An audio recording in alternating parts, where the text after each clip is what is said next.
Hello everybody, it's David Westerman here from Toronto Park Bench.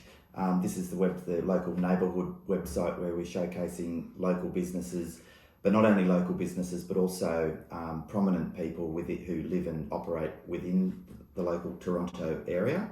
And today I'm very privileged to have Mr. Greg Piper with me. Greg, obviously the independent state member for Lake Macquarie, and you've been serving the local people now, I think I did a little bit of research on you, Greg, for over 20 years. Is that accurate? I think we'll call it close to 30 years. 30, okay. I underestimated. Elected to Lake Macquarie Council in 1991. So, it's getting closer to the 30 years. Wow. Where did you grow up? Did you grow up local? Okay, very quickly. Born in Coffs Harbour. Yep.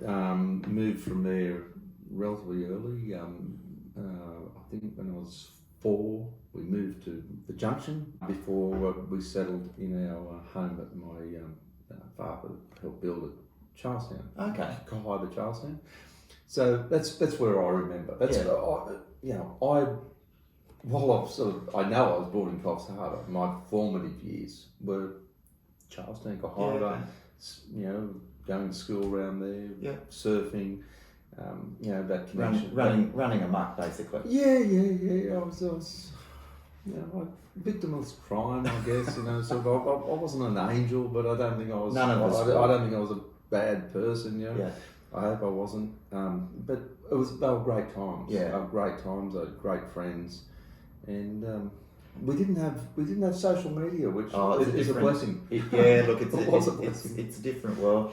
And it's like talking about being in politics must be really it must be really difficult. Before you came, I was saying to Sam, geez, it'd be a hard gig being a politician because you want to do the right thing, but you can't help everybody. You've sort of got to pick your battles a bit, don't you, being in politics? Well, you certainly do have to pick your battles, and I'll just come back to that term in a moment. I'm not,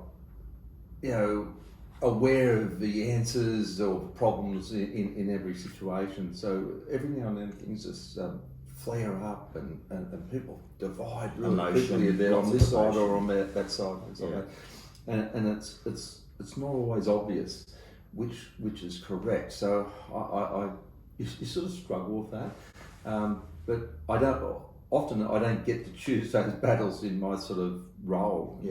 I do have to react. I do have to give some consideration to the matter that blows up, and then try and give some kind of guidance or assurance or reassurance, however it goes.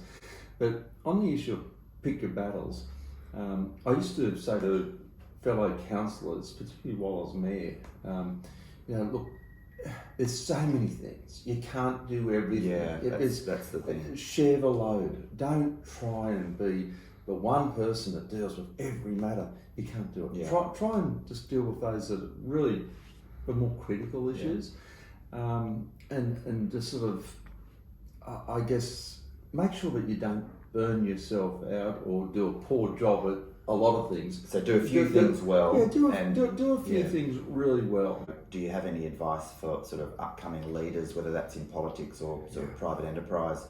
And you've sort of half answered that, as in saying, look, stick to your lane, don't try and do everything, Yeah.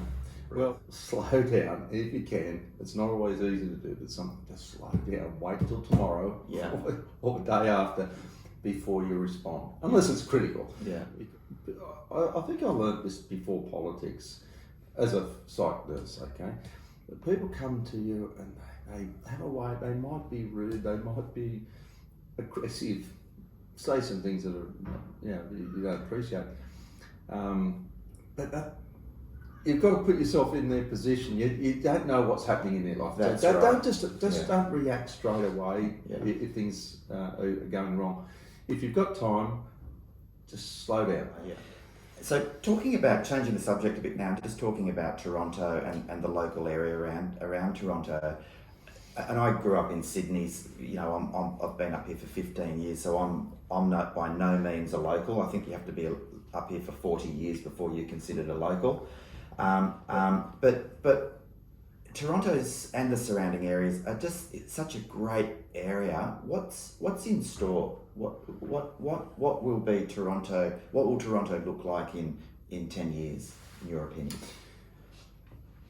Toronto is one of the most amazingly placed towns or communities, whether it's the residential areas or whether it's the amazing little shopping centre here that we have.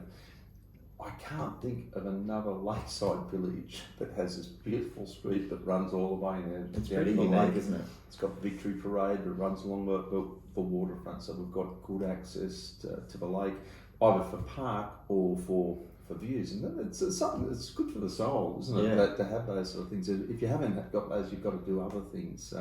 For those who are not, there were people who are retiring here because it's got a wonderful lifestyle. Yeah. So we've got a lot more of these, unit developments going in, feeding the cafes, keeping the cafes going, expanding, and keeping the town ticking along really nicely. I think that will continue because there's actually a lot of land in Toronto. It mightn't appear it, but a lot of the land is ripe for redevelopment. Yeah. Okay, and its time will come. It can't all be done at once.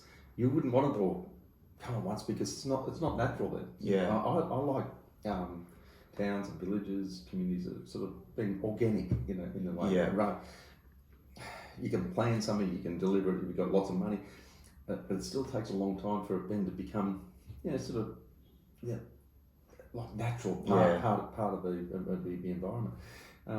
But Toronto's got a lot of land capacity. Actually, council owns a lot of it. Yeah. It was bought up over many years, so there's a lot of strategic holdings just in the commercial area. Yeah. And I think that they will continue to feed that. But it's a fine line, isn't it, between growth, decentralisation, and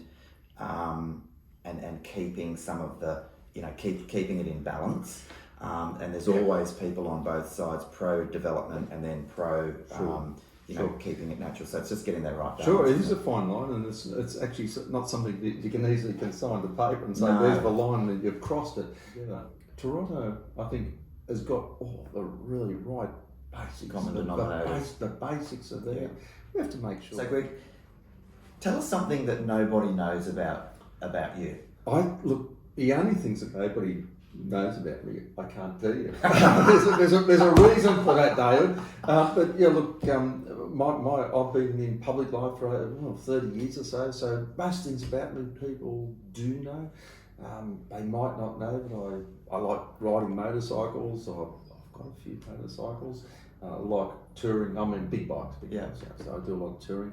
But look, beekeeping. Occupied. Look at on that cup there. There's a bee on the front of it. A bit of free advertising there. Free advertising.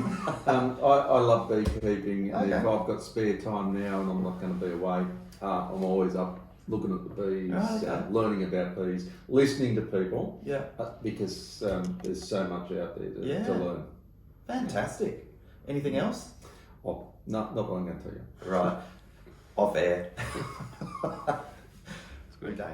So, Greg, one question I really do like asking people at the end of these interviews is, and especially someone like yourself who has had a lot of experience and met a lot of people and spoken to a lot of people, the youth of today, if a young person came and knocked on your door and said, Mr. Piper, give me some tips on what I can do in my life to be successful and to do what I want to do, what would be your advice? Well, it's such a big question. I hit you with the hardest questions at the what end. the measure of success for somebody's life is going to be, because some people want to achieve a lot of wealth, or they want to do good in their local community. The measures, the way in which you test that might be different. But the reality is just I guess be thoughtful. The best people I've known in life are ones who always have a mind to helping somebody else somewhere along the road, whether it's a social benefit or whether it's helping other people in their career. And it tends to work back for you. You get something back from it. Yeah. By giving pay it forward. So that comes to the end of our interview with Greg Piper. Thank you very much, Greg. I really appreciate I hope it wasn't too boring, David. Absolutely not, and really appreciate you coming to talk to us today. This is all about promoting the local area, Toronto, and its local businesses. So if you are a business out there and you'd like us to have a chat to you or an interview, or if you know anybody who would like our support, please don't hesitate to give us a call. And we look forward to talking to you again next time. Thank you.